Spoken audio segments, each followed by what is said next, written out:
প্ৰভু যীশু খ্ৰীষ্টৰ পৰাক্ৰমী নামত মই সকলো দৰ্শককে অভিবাদন জনাইছোঁ। আজি কিয় প্ৰভুৱে তেওঁৰ তেজ 7 ঠাইত আমাৰ কাৰণে ক্ৰুচত যোৱাৰ সময়ত বোৱাব লগা হৈছিলে তাৰ বিষয়ে আমি জানিবলৈ গৈ আছোঁ। আদামে কৰা পাপৰ ফলত আমি জানো যে গোটেই মানৱ জাতিটোৱে দণ্ডাকীয় হৈছিলে আৰু ঈশ্বৰে মানুহৰ পতনৰ প্ৰতি 2 ধৰণৰ সহায় দিছিলে। তেওঁ এজন ন্যায়সংগত বিচাৰক হিচাপে ন্যায় ঘোষণা কৰিছিলে আৰু এজন মৰমীয়াল পিতৃ হিচাপে দয়া আৰু সহানুভূতি দেখাইছিলে।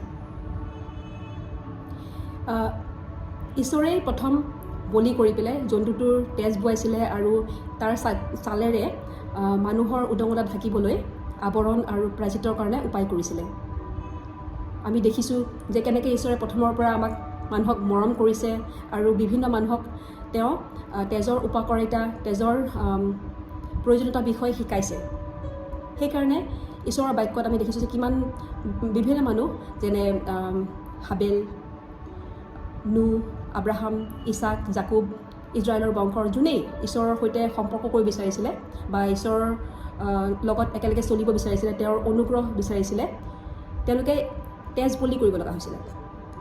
কাৰণ ইব্ৰীৰ 9:22 লিখা আছে যে বিধানৰ মতে প্ৰায় সকলো বস্তুৱে তেজেৰে শুচি কৰিব লগাইছিলে আৰু তেজ নোবোৱাকৈ পাপমোচন নহৈছিলে। পুৰণি নিয়মত ঈশ্বৰৰ বিধানত নিৰ্ধাৰিত মতে ইজৰাইলৰ মহাপুৰোহিতে বছৰে এবাৰ নিজৰ কাৰণে আৰু গোটেই ইজৰাইল বংশৰ কাৰণে পাপৰ্থক বলি উচৰ্গা কৰি পেলাই তেজ বোৱাইছিলে আৰু প্ৰায়চিত্ৰৰ কাৰণে সেই তেজ 7 বাৰ ছটিয়াই দি মহাপবিত্ৰ স্থানত প্ৰৱেশ কৰিছিলে।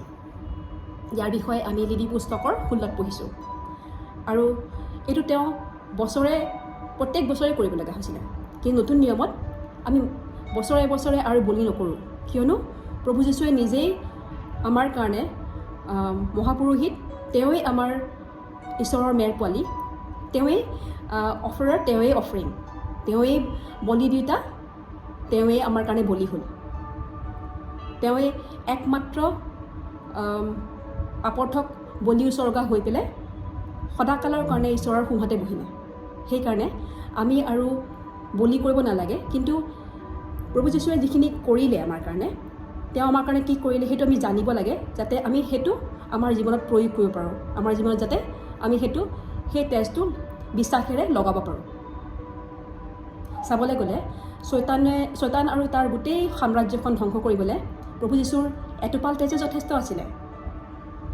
তথাপিও তেওঁ আমাৰ কাৰণে শৰীৰৰ প্ৰত্যেকটো টোপাল তেজ বৈছিলে।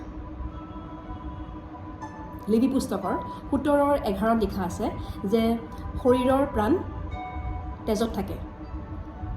Life of the blood is in the flesh. তাৰমানে শৰীৰৰ জীৱনটো তেজত আছে আৰু ঈশ্বৰে নিজৰ তেজ কাৰণ প্ৰভু যীশুৰ শৰীৰত স্বয়ং ঈশ্বৰ জিহুৱাৰ তেজ আছিলে। সেইটো অপৰিমিত শক্তিৰে ভৰা, উচ্ছ্বসিত, প্ৰচুৰ উপকাৰেৰে, প্ৰচুৰ গুণেৰে প্ৰভাৱশালী জয়বন্ত তেজ। সেই তেজটো ৰাজকীয় ঈশ্বৰৰ তেজ আমাৰ কাৰণে বোৱা হৈছিলে। সেই তেজটো ঈশ্বৰৰ নিজৰ জীৱন আছে, তেওঁৰ প্ৰচুৰ জীৱন, সেই জীৱনটো ঈশ্বৰৰ জীৱনটো প্ৰভু যীশুৰ তেজত আছিলে আৰু সেইটো তেজ আমাৰ প্ৰায়চিত্ৰৰ কাৰণে ক্ৰুচত বোৱা হ'ল। সেই প্ৰত্যেক টোপাল তেজৰ তাৎপৰ্য আছে, শক্তি আছে, আচৰিত সামৰ্থ্য আছে আমাৰ জীৱনত আচৰিত কিবা এটা কৰিবলৈ।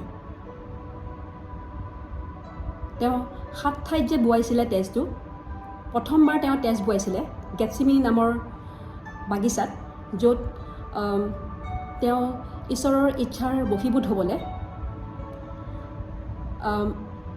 ইমানেই তেওঁৰ মানসিক উদ্বিগ্নতা আৰু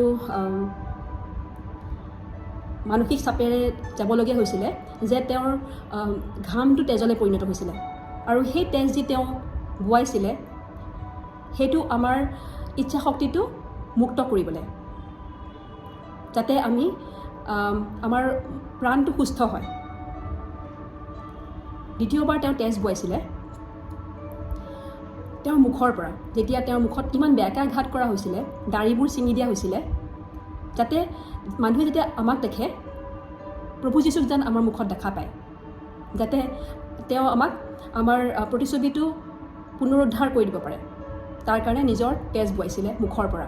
তৃতীয়বাৰ তেওঁ তেজ বোৱাইছিলে যেতিয়া ৰোমী সৈনিকবিলাকে জোৰকৈ তেওঁৰ মূৰত কাঁটাতাৰৰ কিৰীটি পিন্ধাই দিছিলে, আৰু সেই তেজটো তেওঁৰ মূৰৰ পৰা বৈছিলে যাতে আমি সৎ চিন্তা কৰিব পাৰোঁ, আমাৰ মনটো যাতে সুস্থ হয়, আমি যাতে বেয়া চিন্তাবোৰ নকৰোঁ। ঈশ্বৰে নিজৰ মূৰত সেই কাঁটাতাৰৰ কিৰীটি পিন্ধি পেলাই আমাৰ মনটো সুস্থ কৰিলে।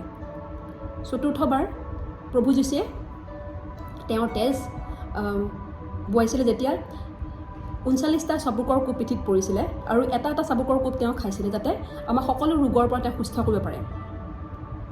ঐশ্বৰিক সুস্থতা আৰু পূৰ্ণতা যাতে আমাৰ অংশ হ'ব পাৰে, তাৰ কাৰণে প্ৰভু যীশুৱে নিজৰ পিঠিৰ পৰা চাবুকৰ কোব খাই তেজ বোৱাইছিলে।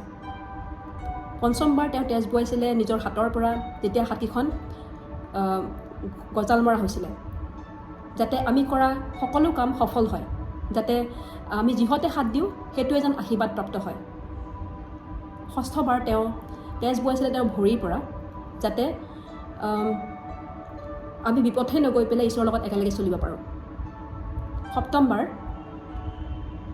তেওঁৰ কাষেৰে তেজ আৰু পানী বৈ গৈছিলে, যাতে আমাৰ ভগ্ন হৃদয়টো সুস্থ হয় আৰু তেওঁ যাতে আমাক এটা অবিভক্ত হৃদয় দিব পাৰে, যাতে আমি আত্মিকভাৱে নতুন জীৱন পাব পাৰোঁ। এই 7বাৰ তেওঁ আমাৰ কাৰণে তেজ বোৱাইছিলে ক্ৰুচত যোৱাৰ সময়ত, আৰু যেতিয়া আমি এই তেজৰ বিশেষত্ব, এই তেজৰ মূল্য, এই তেজৰ উপকাৰ আমি যেতিয়া বুজি পাম, কাৰণ বিশ্বাস জ্ঞানৰ ওপৰত নিৰ্ভৰশীল। বহুতবাৰ আমাৰ জ্ঞানটো পৰ্যাপ্ত নোহোৱাৰ কাৰণে, আমাৰ জ্ঞানটো যথেষ্ট নোহোৱাৰ কাৰণে আমি সেই তেজৰ শক্তিশালী প্ৰভাৱবোৰ আমাৰ জীৱনত দেখিবলৈ ব্যৰ্থ হওঁ। কিন্তু যেতিয়া আমি বুজি পাম যে সেই তেজে আমাৰ কাৰণে কি সাধন কৰিলে, যেতিয়া আমি সেই তেজৰ বৈশিষ্ট্যতাটো আমাৰ জীৱনত প্ৰয়োগ কৰিবলৈ আৰম্ভ কৰিম, যেতিয়া আমি সেই তেজৰ ওপৰত নিৰ্ভৰ কৰিম, তাৰ ওপৰত যেতিয়া আমি জিৰণি ল'ম, সম্পূৰ্ণকৈ আমি তাৰ ওপৰত নিৰ্ভৰ কৰি চলিবলৈ ধৰিম, প্ৰয়োগ কৰিবলৈ আৰম্ভ কৰিম, আমাৰ জীৱনত লগাবলৈ আৰম্ভ কৰিম, তেতিয়া আমি কোনো বন্ধনত বা কোনো সংঘৰ্ষত থাকিব লগা নহয়, কাৰণ আমি আমাৰ স্বাধীনতা আমি দাবী কৰিব পাৰিম। এই 7 নম্বৰটোৱে ঈশ্বৰৰ সম্পূৰ্ণতাটো বুজায়, সম্পূৰ্ণতাৰ সংখ্যা, কমপ্লিশ্যনৰ সংখ্যা।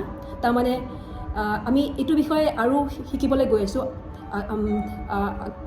পৰৱৰ্তী ভিডিঅ'বিলাকত আমি এই বিষয়ে আৰু বিতংভাৱে শিকিম, কাৰণ যেতিয়া আমি এই ঈশ্বৰৰ বাক্য যি লিখা আছে, তেজৰ বিষয়ে যি জ্ঞান আমাৰ যেতিয়া বাঢ়িব, তেতিয়া আমি এই ঈশ্বৰৰ তেজৰ প্ৰভাৱশালী কাৰ্যবোৰ আমাৰ জীৱনত প্ৰয়োগ কৰিবলৈ আৰম্ভ কৰিম। তাৰ বিষয়ে যেতিয়া আমি খালি জানা আৰু বিশ্বাস কৰাই নহয়, আমি মুখেৰে ক'বলৈ আৰম্ভ কৰিম, কাৰণ বিশ্বাসৰ আত্মাই কথা কয়। গীতমালাৰ 107ৰ 2 আৰু 3 পদত লিখা আছে যে জিহুৱাই মুক্ত কৰাবোৰক, যিবোৰক শত্ৰুৰ হাতৰ পৰা মুক্ত কৰিলে, তেওঁলোকে কথা কওক। Let the redeemed of the lord say so. তাৰমানে আমাক ঈশ্বৰে মুক্ত কৰিলে, তেওঁ আমাক অন্ধকাৰৰ পৰাক্ৰমৰ পৰা উলিয়াই পেলাই নিজৰ পুত্ৰৰ প্ৰেমৰ ৰাজ্যত স্থানান্তৰ কৰিলে, য'ত আমাক আমাৰ মুক্তি আৰু পাপৰ ক্ষমা আছে তেওঁৰ তেজেৰে। গতিকে আমি আৰু চুপ থাকিব নালাগে, আমি মুখ খুলি ক'ব পাৰোঁ, আৰু যেতিয়া আমি তেওঁ কি কৰিলে সেইটো আমি মুখেৰে কওঁ, আমি বিশ্বাসটো আমাৰ এক্টিভেট হয়। আমি তেনেকৈ আমি বিশ্বাসেৰে তেওঁ কৰা কামখিনি আমাৰ জীৱনত প্ৰয়োগ কৰিব পাৰোঁ, আমি লগাব পাৰোঁ। আৰু তেতিয়াহে আমি ঈশ্বৰৰ আশীৰ্বাদবোৰ, তেওঁৰ আচৰিত কামবোৰ, সেই তেজেৰে কিনা যিবোৰ আশীৰ্বাদ সেইবোৰ আমাৰ জীৱনত দেখিবলৈ পাম। সেই প্ৰভাৱশালী ঈশ্বৰৰ তেজটো আমাৰ জীৱনত কাৰ্যকাৰী হ'ব। আমেন। ঈশ্বৰে আপোনালোকক আশীৰ্বাদ কৰক।